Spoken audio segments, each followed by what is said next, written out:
Hi, everybody. Okay. Today we have spinning Leonard Cohen. And he's actually a poet, an amazing poet, known for his lyrics. And if any of you play guitar, specifically acoustic, you should check him out because his songs are really known for the guitar melodies. Anyway, did you hear that? That's why I chose this song. Talking China. Okay, all right. So if you don't have your notebook, go get it. Okay, let me turn down Leonard.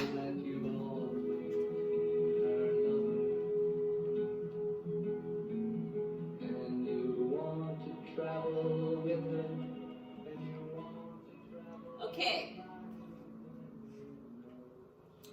So if you got the weekly agenda, I'm hoping that you are reading it. I'm hoping you are using it to pace yourself. And remember, it was optional. You could, if you have access to a printer, you could print out the slides for this note-taking session and take the notes directly onto the slides. And then you could take pictures of those slides to submit for the points for the note-taking. If you do not have a printer, like we don't have a printer at home, so this wouldn't be an option. If you do not have a printer, don't worry about it. Just take legible notes and then take a picture of the notes and submit those. Okay, so we are now going to be taking notes that correspond with the first RFK that you will be doing. Remember, you can listen to the lecture first and take the notes, or you can do the RFK, and then listen to the lecture. It's your choice. Okay, so this lecture is it's the Imperial China collapses, and our story left off. China was being taken over by foreigners. They were not happy, and nationalism was rising. Okay. This is a picture of the last emperor of China. His name is Puyi. And remember, this is the Qing dynasty. So his first name is Puyi. His last name is Qing. And he will be the last emperor of China ever. Power is shifted to this man. His last name is Sun. It is spelled like sun. Oh, raising sun, S-U-N.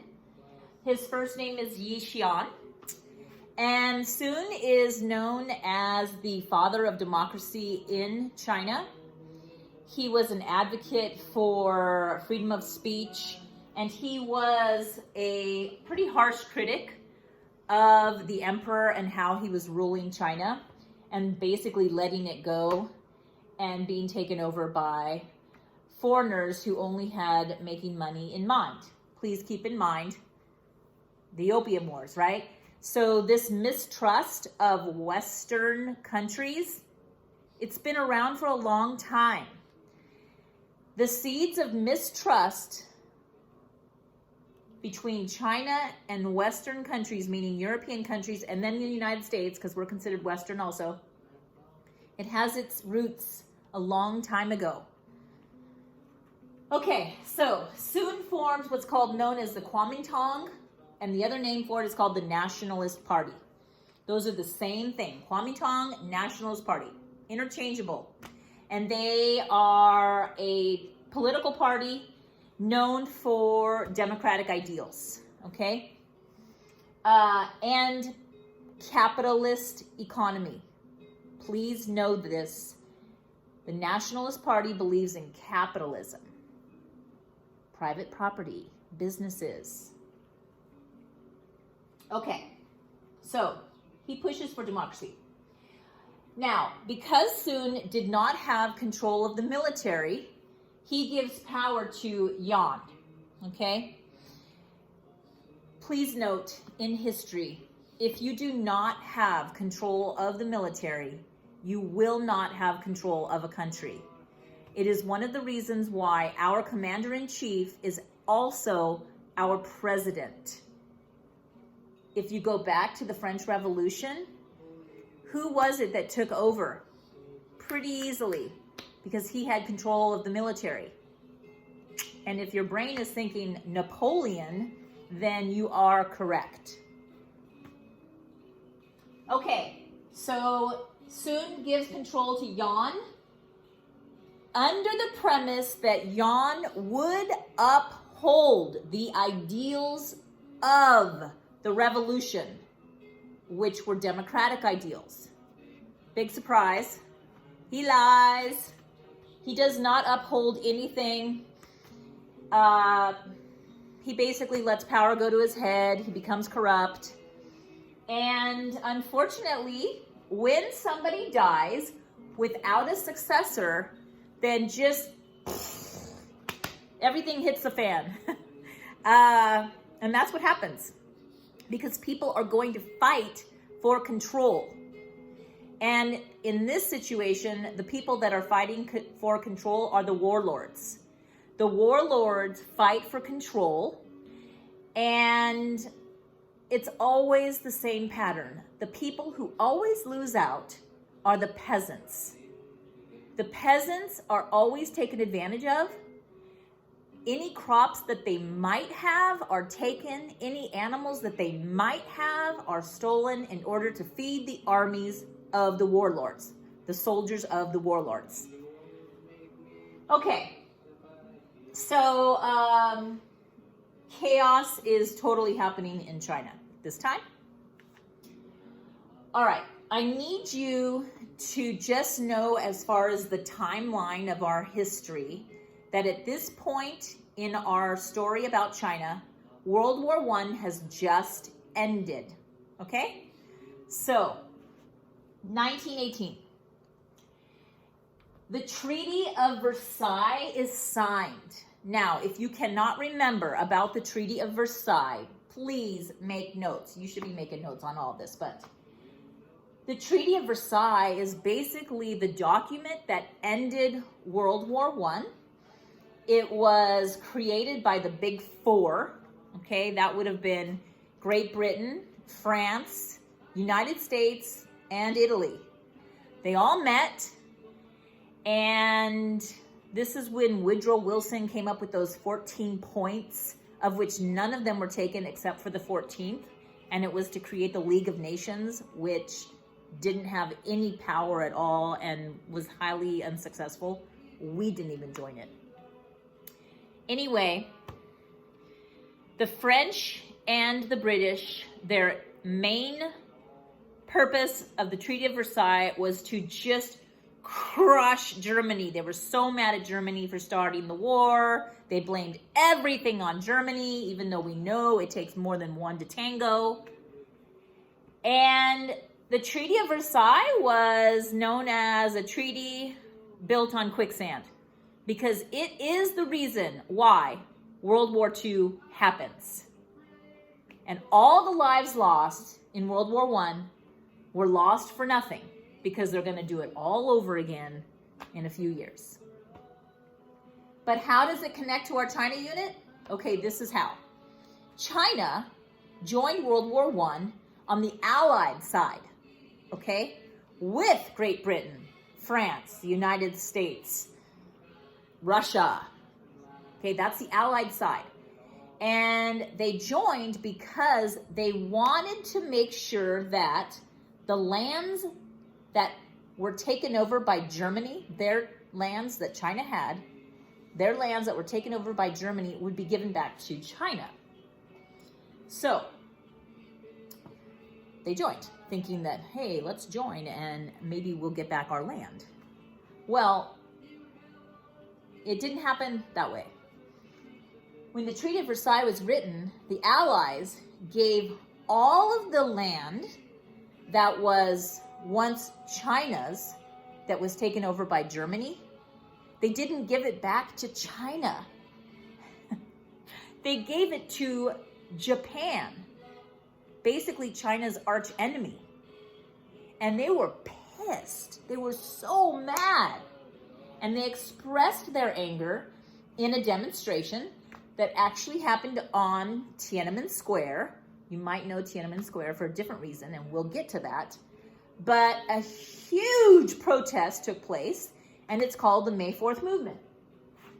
Okay? During the May 4th movement, this is the first time we kind of hear about a man by the last name of Mao, M-A-O, Mao. I know you're all making cat calls right now going, Mao, Mao. If you were in my classroom, I know there would be somebody doing that. Anyway, Mao was actually a student teacher during this time, and he is an incredible speaker, a great orator, and his name kind of rises up, and people begin to look to him for leadership. Please note this name, Lenin. Lenin is in our lives because if you can please remember that the Russian Revolution happens in 1917, 1 year before the end of World War I, and it is when Tsar Nicholas II and his entire family are assassinated. Lenin takes over, declares Russia no longer Russia, but the Soviet Union, and creates the government known as communism. Lenin helps Mao, okay? Lenin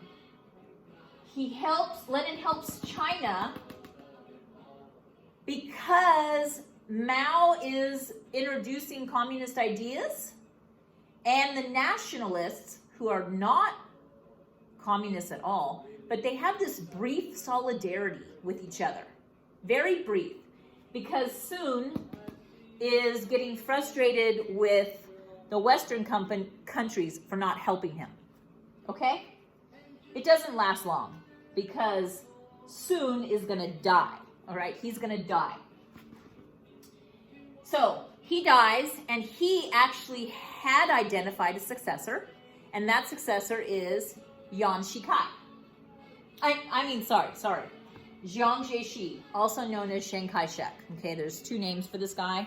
One is Mandarin, and the other, I think, is Cantonese. Okay, so Chiang Kai-shek becomes leader of the Kuomintang, or are you thinking of it? Nationalists. Okay, he becomes leader of the Kuomintang and nationalists, and he is highly decorated military man, and he hates communists, and he gets very nervous that the communists are going to make China follow the example of the economy of the Soviet Union. Okay? And what that means is no private property, because in communism you cannot have private property. Everything's state-owned. So, at this point in the story, these are the two main people, okay? Chiang Kai-shek versus Mao. Chiang Kai-shek, capitalism. Mao, communism. No private property, private property. He supported big businessmen, bankers, large landowners. He does not. Okay, so 1927 rolls around, and Chiang Kai-shek is now incredibly alarmed with the communists, and he decides he's going to kill them off. So he does. He starts to massacre any communist he can, and he eliminates thousands of communists. And then he really goes for it in 1934. He finds the communists who are now basically kind of holding out in this stronghold in the mountains. And he attacks and basically has the communists on the run. It's called the Long March. You're going to read about this. And they go for 6,000 miles, you guys. It's the equivalent of going from like San Francisco to New York and back. They were on the run and creating this incredible pattern. They were having to go through mountain ranges, valleys, cross rivers. They had to endure exposure to the elements, freezing, baking, you name it, they had to do it. And they were starving. And they finally made it to safety. And what you need to know this whole time is that between the Shanghai Massacre and the Long March, and even after, a little bit after the Long March, Mao was supporting the peasants. He wasn't taking their last animal or their food. He was helping them. And all along the way, spreading the word that if they supported him and he ever got into the position of power, he would give them literacy, bread, food, and land. He promises these things to these peasants. Plus, they saw that he treated them well. He also had some of his followers stay behind with peasants in villages to help them and to help them with the land and to keep in their minds constantly that if Mao was ever in a position of taking over, that they would not be forgotten. At this time in the story, the nationalists have the upper hand. They are winning, and the communists are losing. But that is all going to change. The tables are going to turn because of World War II, which is the beginning of your next RFK. Dun, dun, dun. Okay, so that is the lecture notes for Jalo. I have to bring Jalo in here. For that first RFK. Oh, come to say hi. Oh my God, our diet isn't going too well. You say hi. Okay, so I hope you're doing great. Thanks for watching. Bye.